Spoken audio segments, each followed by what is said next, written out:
The deep ডাইভের আজকের পর্বে আপনাদের স্বাগত। আমাদের হাতে একটা কেস এসেছে যা অনেকটা একটা গোয়েন্দা গল্পের মতো। ঠিক। একদিকে আছে একটি বেহদ জটিল সংখ্যা আর গ্রাফে ভরা স্ট্রাকচারাল অ্যানালিসিস রিপোর্ট, মানে সবকিছু নিখুঁত পরিপাটি। হুম। আর অন্যদিকে আছে একটা ইমেল যা বলছে এই আপাতদৃষ্টিতে নিখুঁত রিপোর্টের ভেতরে এমন একটা গড়বড় লুকিয়ে আছে যা যা পুরোটার মানেই বদলে দিতে পারে। ঠিক তাই। রিপোর্টটি স্কাইকেভ নামের একটি অত্যন্ত শক্তিশালী সফটওয়্যার দিয়ে তৈরি। এটা কানাডার ওভারপাস প্রকল্পের জন্য করা। উদ্দেশ্যটা কি ছিল? উদ্দেশ্য ছিল একটা নির্দিষ্ট কাঠামোর ওপর বাতাসের চাপ পড়লে কি হতে পারে সেটা সিমুলেট করা। কিন্তু আমাদের আজকের আসল তদন্তটা হলো সফটওয়্যারের গণনা আর একজন ইঞ্জিনিয়ারের অনুমানের মধ্যেকার লড়াইটা বোঝা। একদম। তো আমাদের আজকের মিশনটা পরিষ্কার। আমরা এই রিপোর্টের ভেতরটা ব্যবচ্ছেদ করব, এর কঠিন শব্দ আর সংখ্যাগুলোর মানে বুঝব। আর সবশেষে ওই রহস্যময় ইমেলের দাবিটা সত্যি কিনা তার শিকড় পর্যন্ত পৌঁছানোর চেষ্টা করব। চলুন তো দেখি এর ভেতরে আখির কি আছে। আচ্ছা, রিপোর্টের কভার পেজটা দেখলে তো সবকিছু খুব পেশাদার মনে হয়। নাম EFCO উইন্ড পজিটিভ জেড টার্লি ওয়াইল ফোর্স স্যাম্পল 01। 26শে জানুয়ারি 2026-এ তৈরি করা, ডিজাইনার MA হক EIT। উদ্দেশ্যটাও তো বেশ পরিষ্কার, তাই না? হ্যাঁ, উদ্দেশ্যটা বেশ সুনির্দিষ্ট। একটা 4 ফুট বাই 24 ফুটের স্টিলের প্লেটের উপর ঘন্টায় 81 মাইল বেগের বাতাস ধাক্কা দিলে কি হবে, সেটাই মূল প্রশ্ন। 81 মাইল প্রতি ঘন্টা, এটা তো বেশ জোরে। হ্যাঁ, আর এই গতির বাতাস প্রতি বর্গফুটে প্রায় 16.7 পাউন্ডের মতো চাপ তৈরি করে। ইঞ্জিনিয়ারিংয়ের ভাষায় এটাকে আমরা বলি 16.7 PSF। সংখ্যাটা শুনতে ছোট মনে হলেও ঠিক। একটা বড় কাঠামোর উপর এর প্রভাব কিন্তু অমচ হতে পারে। রিপোর্টে ঢোকার আগেই আমার চোখ দুটো একে আটকে গেছে। কিপ আর KSI, এগুলো তো আমাদের রোজকার জীবনে ব্যবহার হয় না। ব্যাপারটা কি? এগুলো আসলে বড় সংখ্যাকে সহজ করে বলার একটা উপায়। ও, একটা ব্রিজ বা বড় ব্রিমিংয়ের উপর চাপ যখন মিলিয়ন মিলিয়ন পাউন্ডে চলে যায়, তখন অতগুলো শূন্য লেখা বা বলাটা একটু ঝামেলার, তাই না? হ্যাঁ, তা তো বটেই। তাই প্রকৌশলীরা বলেন কেপ। এক কেপ মানে হলো 1 কিলো পাউন্ড, বা সহজ বাংলায় 1000 পাউন্ড। তার মানে এটা শুধু সুবিধার জন্য? সুবিধার চেয়েও একটু বেশি কিছু। এটা একটা মানসিকতারও প্রতিফলন। বিশাল জটিল সমস্যাকে ভেঙে ছোট সহজবোধ্য এককে নিয়ে আসা। আর KSI? কেএসআই হল পীড়নের একক। মানে প্রতি বর্গ ইঞ্চিতে কত কিপ চাপ পড়ছে। একটা পদার্থ কতটা চাপ সহ্য করতে পারবে তা বোঝার জন্য এটা খুব জরুরি একটা একক। দারুণ। তাহলে আমরা বুঝলাম সংখ্যাগুলোকে কিভাবে পড়তে হবে, কিন্তু এই সংখ্যাগুলো যে মডেলটার ওপর কাজ করছে, সেই মডেলটা কি দিয়ে তৈরি? রিপোর্টে 6টা নোড, 3টা মেম্বার আর 3টা সাপোর্টের কথা বলা হয়েছে। এগুলো কি জিনিস? যে কোনো কাঠামোর মডেলকে একটা একটা কঙ্কালের সাথে তুলনা করা যায়। কঙ্কাল? হ্যাঁ, এই কঙ্কালের প্রধান 3টি অংশ হলো এগুলো। এই যে নোডস, এগুলো হলো শরীরের জয়েন্টের মতো। ওহ, যেখানে বিভিন্ন হাড় এসে মেশে। একদম। আমাদের এই মডেলে এরকম 6টা বিন্দু আছে। আর মেম্বার তাহলে হাড়গুলোর মতো? ঠিক তাই। মেম্বারগুলো হলো সেই বিম বা কলম যা নোডগুলোকে জুড়ে দেয়। আমাদের এই মডেলে 3টে মেম্বার আছে, একটা 24 ফুট লম্বা আর বাকি দুটো একটু ছোট। আর সাপোর্টস? সাপোর্টগুলো হলো সবচেয়ে গুরুত্বপূর্ণ অংশ। কেন সবচেয়ে গুরুত্বপূর্ণ? কারণ সাপোর্টগুলোই পুরো কাঠামোটাকে ধরে রাখে। ভাবুন তো একটা সেতুর পিলারগুলোর কথা। ওগুলোই তো সেতুর সাপোর্ট। যদি একটা পিলারও ভুলভাবে ডিজাইন করা হয় বা মাটির সাথে তার সংযোগটা ঠিকঠাক না হয়, তাহলে তো পুরো সেতুটাই ঝুঁকির মুখে পড়বে। একদম। আমাদের এই ডিজিটাল মডেলেও এই 3টি সাপোর্ট ঠিক ততটাই গুরুত্বপূর্ণ। এরাই ঠিক করে দেয় কাঠামোটা বাইরের শক্তির বিরুদ্ধে কিভাবে দাঁড়াবে। তার মানে আমরা একটা ভার্চুয়াল স্টিলের কাঠামো নিয়ে কথা বলছি। রিপোর্টে FCO সুপারস্টার বা HS102X6.4 এর মতো উপকরণের নামও আছে। একেবারেই। এটা কোনো কাল্পনিক মডেল নয়, এটা বাস্তব উপকরণ ব্যবহার করেই তৈরি করা হয়েছে। সফটওয়্যারকে বলে দিতে হয় যে মেম্বারগুলো কোন ধরনের স্টিল দিয়ে তৈরি। কারণ প্রত্যেকটা উপকরণের শক্তি আর ওজন ভিন্ন ভিন্ন হয়। ঠিক তাই। বেশ, তাহলে কঙ্কালটা তো বোঝা গেল, কিন্তু আসল খেলা তো শুরু হয় যখন এর উপর চাপ দেয়া হয়। এই রিপোর্টে কি কি ধরনের চাপের কথা বলা আছে? মূলত 3 ধরনের চাপের কথা বলা হয়েছে, যেগুলোকে আমরা ইঞ্জিনিয়ারিংয়ে লোড বলি। প্রথমটা হলো সেলফ ওয়েট। মানে কাঠামোর নিজের ওজন। দাঁড়ান, সফটওয়্যার কি এটাও হিসাব করে? এটা তো দারুণ ব্যাপার। হ্যাঁ, এটাই তো আধুনিক সফটওয়্যারের সুবিধা। আপনি যখনই তাকে বলে দেখছেন যে কাঠামোটা স্টিলের তৈরি, সে তার ঘনত্ব আর আকার অনুযায়ী নিজেই হিসাব করে নেয় যে মাধ্যাকর্ষণের কারণে তার নিজের ওজন কতটুকু। বাহ! আর দ্বিতীয় লোডটা? দ্বিতীয়টা হলো পয়েন্ট লোড। এটা হলো একটা নির্দিষ্ট বিন্দুতে দেওয়া ঘনীভূত চাপ।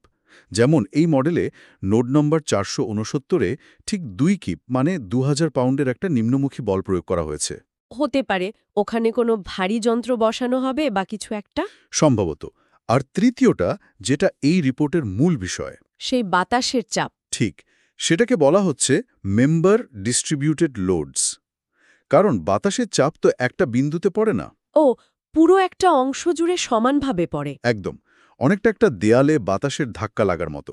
এখানে মেম্বার 2 এর ওপর প্রতি ফুটে 0.067 কিপ করে চাপ পড়ছে বলে দেখানো হয়েছে। আচ্ছা, রিপোর্টের একটা জায়গায় একটা অদ্ভুত সূত্র দেখলাম। COM01 is equal to 1.25 into DL plus 1.5 into LG plus 1.25 into SW1। এটা কি বীজগণিতের মতো লাগছে? এটা আসলে ইঞ্জিনিয়ারদের নিরাপত্তা দর্শন। একে বলে লোড কম্বিনেশন।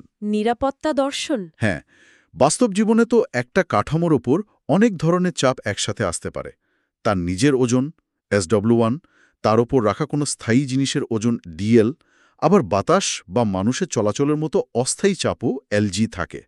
ইঞ্জিনিয়াররা সবচেয়ে খারাপ পরিস্থিতির জন্য ডিজাইন করেন। সবচেয়ে খারাপ পরিস্থিতি মানে? মানে তারা ধরে নেন এমন একটা দিন আসতে পারে যেদিন কাঠামোর ওপর তার স্বাভাবিক ওজনের চেয়েও বেশি ওজন থাকবে, আবার ঠিক সেই সময়ই হয়তো ভয়ঙ্কর ঝড় উঠবে। ও আচ্ছা।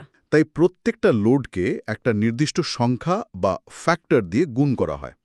খেয়াল করে দেখুন, বাতাসের চাপকে 1.5 দিয়ে গুণ করা হয়েছে, যা অন্যগুলোর চেয়ে বেশি। কেন? কারণ বাতাসের চাপ অনেক বেশি অনিশ্চিত। এই অতিরিক্ত গুণকগুলো নিশ্চিত করে যে কাঠামোটা অপ্রত্যাশিত পরিস্থিতিতেও ভেঙে পড়বে না। এটা অনেকটা প্রয়োজনের চেয়ে একটু বেশি মজবুত করে বানানো। বাহ! তার মানে এটা হলো ইঞ্জিনিয়ারিংয়ের নিরাশাবাদ, যা আমাদের সুরক্ষিত রাখে।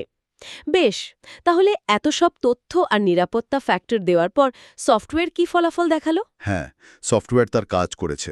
সে সব হিসাব কষে কয়েক ধরনের ফলাফল দিয়েছে। প্রথমটা হলো ডিসপ্লেসমেন্ট বা সরণ। মানে চাপের কারণে কাঠামোর কোন অংশ কতটা সরে গেছে? ঠিক, সবচেয়ে বেশি সরণ হয়েছে মেম্বার 2 এর শেষ মাথায়, নোড 469-এ। পরিমাণটা প্রায় 0.077 ইঞ্চি। আমাদের কি এটা নিয়ে চিন্তিত হওয়া উচিত? খুব ভালো প্রশ্ন। শুধু সংখ্যাটা বললে এর কোনো মানে হয় না। এটা নির্ভর করে কাঠামোর ধরনের উপর। একটা লম্বা সেতুর জন্য কয়েক ইঞ্চি সরণও স্বাভাবিক হতে পারে, কিন্তু একটা প্রিসাইজ যন্ত্রের কাঠামোর জন্য এটা হয়তো অনেক বেশি। এই ক্ষেত্রে? এই নির্দিষ্ট ক্ষেত্রে এটা সম্ভবত গ্রহণযোগ্য সীমার মধ্যেই আছে, কিন্তু আসল প্রশ্ন হলো এই মানটা সঠিক কিনা। আচ্ছা, পরের ফলাফলটা কি? পরেরটা হলো স্ট্রেস বা পীড়ন। এটা হলো কাঠামোর ভেতরের চাপ। বাইরের বলের বিরুদ্ধে ভেতরের প্রতিরোধ। একদম। রিপোর্টে দেখা যাচ্ছে মেম্বার 2-এ সর্বোচ্চ 2.711 কেএসআই স্ট্রেস তৈরি হয়েছে। আবার মেম্বার 1-এর কিছু জায়গায় টেনশন আর কিছু জায়গায় কম্প্রেশন হচ্ছে। টেনশন আর কম্প্রেশন মানে রাবার ব্যান্ডের মতো, একদিকে টান পড়ছে আরেকদিকে স্প্রিংয়ের মতো চেপে যাচ্ছে। একেবারে পয়েন্টে বলেছেন। আর সবশেষে আছে বিভিন্ন ফোর্স বা বলের হিসাব: axial force, shear force, bending moment. মানে আরও বিস্তারিত বিশ্লেষণ। হ্যাঁ, যা দেখায় যে কাঠামোর ভেতর দিয়ে বলগুলো কিভাবে প্রবাহিত হচ্ছে। চার্টগুলো দেখলে মনে হবে সবকিছু একেবারে নিখুঁত, বিজ্ঞানের মতো সুনিশ্চিত। সবকিছু এত নিখুঁত, এত বৈজ্ঞানিক, মনে হচ্ছে যেন কোনো প্রশ্ন তোলার জায়গায় নেই। কিন্তু ঠিক এখানেই আমাদের গল্পের মোড়। ঠিক। আমাদের হাতে আসা সেই দ্বিতীয় নথি, সেই ইমেলটা ঠিক এই নিখুঁত ছবির ওপরেই একটা বড় প্রশ্নচিহ্ন এঁকে দেয়। আর এখানেই মানব মস্তিষ্ক আর সফটওয়্যারের মধ্যেকার আসল পার্থক্যটা বেরিয়ে আসে। ইমেলটি একজন পর্যালোচনাকারী, যিনি ডিজাইনার এম.এ. হককে লিখছেন। তার মূল বক্তব্য একটাই: আপনার মডেলের একটা মৌলিক অনুমান ভুল। কি সেই ভুল? তার মতে মডেলের কিছু সাপোর্টকে ফিক্সড ধরা হয়েছে, যা আসলে পিন্ড হওয়া উচিত ছিল। ফিক্সড পিন্ড শব্দ দুটো শুনতে প্রায় একই রকম, এর পার্থক্যটা কি এতটাই বড় যে পুরো রিপোর্টটাই প্রশ্নের মুখে পড়ে যায়? আকাশ পাতাল পার্থক্য। বিষয়টা বোঝানোর জন্য একটা উদাহরণ দিই। ধরুন আপনি একটা বইয়ের তাক দেওয়ালে লাগাচ্ছেন। আচ্ছা। যদি আপনি তাকটিকে স্ক্রু দিয়ে একেবারে শক্ত করে এঁটে দেন যাতে ওটা এক চুলও ঘুরতে বা নড়তে না পারে, সেটা হলো ফিক্সড সাপোর্ট। বুঝেছি। আর পেন্ড? আর যদি শুধু একটা পেরেকে তাকটা ঝুলিয়ে দেন যাতে ওটা প্রয়োজন মতো সামান্য ঘুরতে পারে, কবজার মতো। ও, সেটা হলো পেন্ড সাপোর্ট। আমি বুঝতে পারছি। দুটো ক্ষেত্রে তাকটা তো সম্পূর্ণ ভিন্নভাবে ভার বহন করবে। ঠিক তাই। একটা ফিক্সড সংযোগ ঘূর্ণন প্রতিরোধ করে, অনেকটা ঝালাই করা জয়েন্টের মতো। আর একটা পিন সংযোগ ঘুরতে পারে।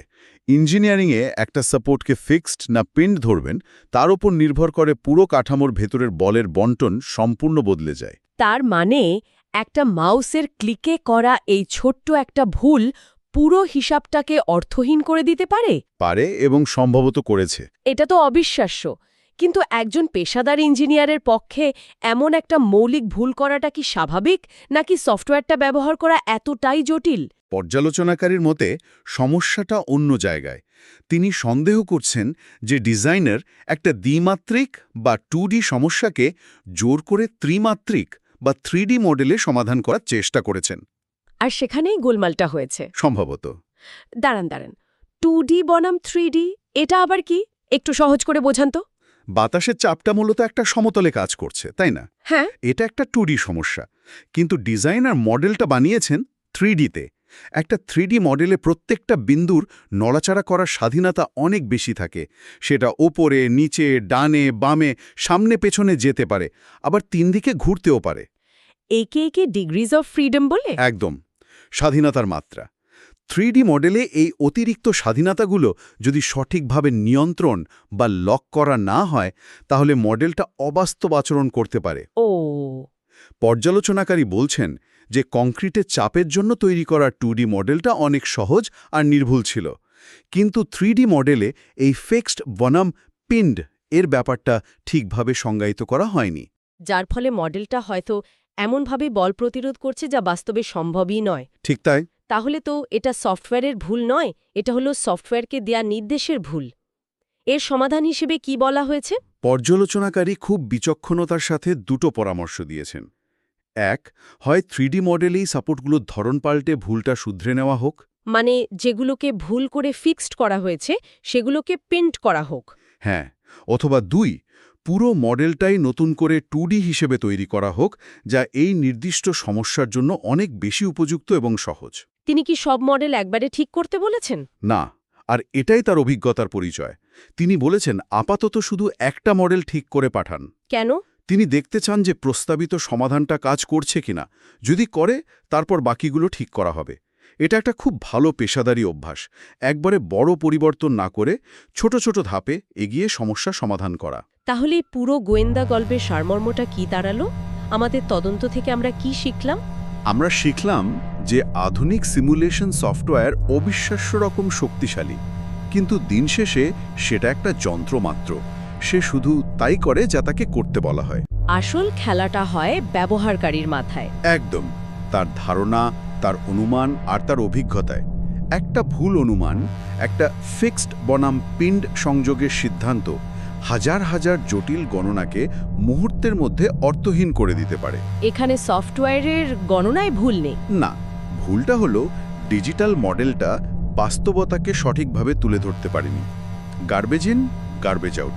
এই ঘটনাটা মাথার একটা চূড়ান্ত ভাবনা বা প্রশ্ন রেখে যাচ্ছে। পর্যালোচনাকারী তার ইমেইলে একটা কথা উল্লেখ করেছেন যে এটা একটা সিম্পল মডেল এবং এর উপর ভিত্তি করে ভবিষ্যতে আরও জটিল মডেল তৈরি করার পরিকল্পনা আছে।